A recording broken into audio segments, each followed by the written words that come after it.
And so getting to know that spiritual part is the hard part, though. Oh, it's a tremendously difficult part. And I think the breakdown of what it is to be a human being that you used is very useful. If we think about ourselves as physical entities, as emotional entities, as mental or thinking entities, and then as spiritual entities, and go through the progression of each of those layers, I think we can see what the expansion of consciousness toward God realization is all about. Because imagine if you just think of a pure physical experience. Let's say I'm tremendously hungry right now. All of my attention goes zip, and I'm just completely focused on my stomach and its pain and its hunger and its everything else. There. I can't even imagine your hunger or anything else. Right. I can't even think of what I'm supposed to do in the next 10 minutes. All I am is hungry, me. I'm totally involved in this physical sensation. If we get to the next level up, the emotional level, we can see a little more decentralization, but not very much. One of the outstanding characteristics of emotion is that they do confine one so completely to one's own experience also, rather like the physical, but it's not quite so personal. It's a little bit more interpersonal anyway, in that if I'm angry at you, and oh, that dick, he's a bad guy, and he made me mad, right? So I'm somewhat aware of you, but I'm still captivated by my own emotional experience. And then when we go to the mental or thinking level, we get the first beginning of the potential for what I call decentralization.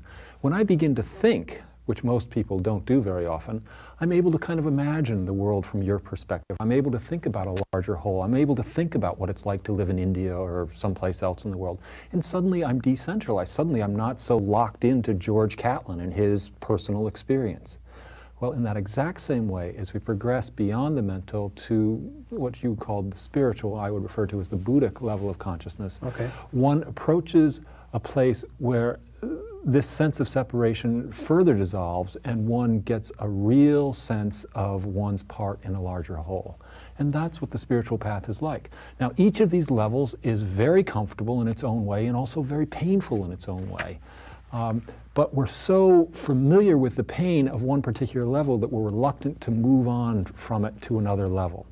And what the path, as it's been described throughout the ages by all the various teachers, is a path of gradually disidentifying with one's attachments to any particular level. Most of humanity, as you point out, is very emotionally based. We run on the basis of my desires, whether it's my desires for greed or my desire for democracy or my desire for whatever it might be. These desires completely captivate us, and we're caught by them. But as the Buddha pointed out, if one can achieve a level of dispassion and a level of detachment from those desires, one becomes free in a very tangible way. But one moves then into this mental realm where lots of us like to think we spend lots of our time. And it turns out that overcoming one's identification with one's beliefs, one's thoughts, one's mental life is a much, much harder process. And very few of humanity are willing to really take that work on seriously. Sure, sure.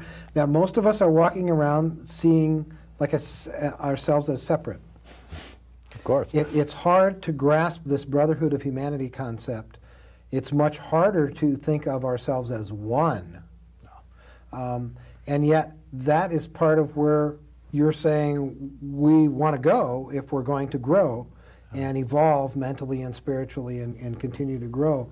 So what are some of the tools? What are some of the ways that people watching this show, for example, could start to practice kind of getting out of yourself, I guess, getting out of your physical, emotional self? What are some ways that people can start to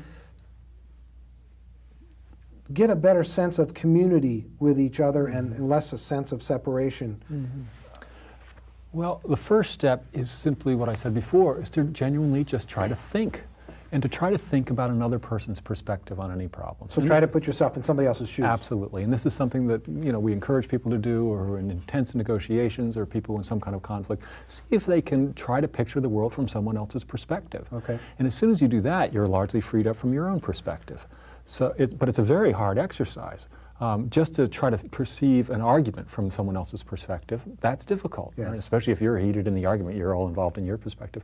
And then we have this next problem of trying to perceive the world from the position of someone in the third world who may be starving, someone in Afghanistan who may be on the receiving ends of the bombs that we're dropping, someone in, you name any other country who's experiencing a very different experience from what you and I are experiencing. So try more and more to do that kind of thing. Yes, and as one does that, compassion automatically develops, right? And then this experience of oneness becomes real. It's not just an idea anymore, because you have actually, through an act of will, put yourself into these other positions. And then you begin to start feeling this genuine concern and care for others. And that's a first initial step that is absolutely, today, this moment, available to everyone. Good. To go on, there's a next and much harder step. That is? And that is the step of really getting out of the habit of experiencing oneself as the center of the universe. And this is what we talk about as overcoming the I thought. Right? Okay. We have these beliefs, right? And a very central belief that all of us probably share is that I am a separate entity from you. And that thought is rooted in what I would call the I thought, this belief that I am. I see. But it turns out that belief is no more eternal, no more substantial, no more real in the ultimate sense than the emotion that any one of us may have been feeling in the last day or two. So it's a belief, not a fact. It's a perfectly said. Exactly. It's a belief, not a fact. It's a habitual belief, one lots of us hold very dear to our hearts, but it's just a belief. I see. And there are methods that help one to overcome this I thought. And as one overcomes the I thought, one suddenly finds oneself in this wonderful realm of pure love and pure intuition and pure knowing of what's right.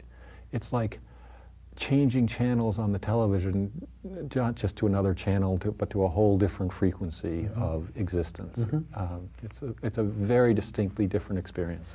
Now, one of the things that I teach in my work to help people achieve this, to rise above the physical and emotional into the mental and spiritual, is meditation. Yeah. Now, I teach prayer and meditation. Because if everything is energy, then prayer is certainly energy. And so prayer would be sending energy to the spirit world, to God. Yes. And meditation would be receiving spiritual energy from God or from the soul, kind of downloading spiritual energy, if you will, instead of uploading. Yes. And so would that be one of the ways then? Absolutely. There's a fundamental law of the universe, which is the law of invocation and evocation. And I think prayer falls exactly into this, which basically says what you ask for, you're going to get, if you ask for it soulfully and genuinely. Right? And so if prayer says, oh God, oh Spirit, old soul, please lead me from this illusion of separation into a fuller realization of reality. So that would be a useful tool. Very useful tool. Okay. Exactly. And energy follows thought, and so your thought is in that direction, your energy is going to move in that direction, and there will be a response from the inner planes, and gradually, consciousness will move in that direction. So prayer, I absolutely endorse, think it's a wonderful tool. Meditation is also a wonderful tool, and of course there's lots of different kinds of meditation, but one thing that almost all approaches to meditation have in common is some effort to just get the mind to calm down for a minute. Just get the mind to be still, right? How are we ever going to know ourselves as anything other than Rodin's thinker if we're continually thinking, right? If I'm thinking, all I'm ever going to be is the thinker, right? Yes. But I'm talking about getting beyond this thinking thing, so I'm going to have to get the mind to calm down a little bit, right? And almost all approaches to meditation give us very nice tools for trying to get the mind to be still. I think the simplest one that comes out of the Buddhist tradition and a little bit out of Vipassana meditation also is just to count the breaths. Just to see if one can inhale, 1, exhale. Inhale, 2, exhale. Just see if you can get to 10. Most people get about to 3, and then they're thinking about yesterday's mistake and tomorrow's plan and everything else. Very difficult to shut that chatter down. Absolutely. Very, very difficult. Another, to my mind, even simpler thing is just to inhale slowly, 1, 2, 3, 4, 5. Hold the breath, 1, 2, 3, 4, 5, 6. Exhale, 1, 2, 3, 4, 5. If one will do that just for 5, 6, 7, 10 rounds, suddenly the mind has become way calmer, the body will calm down, and one is ready then to begin to open to something larger.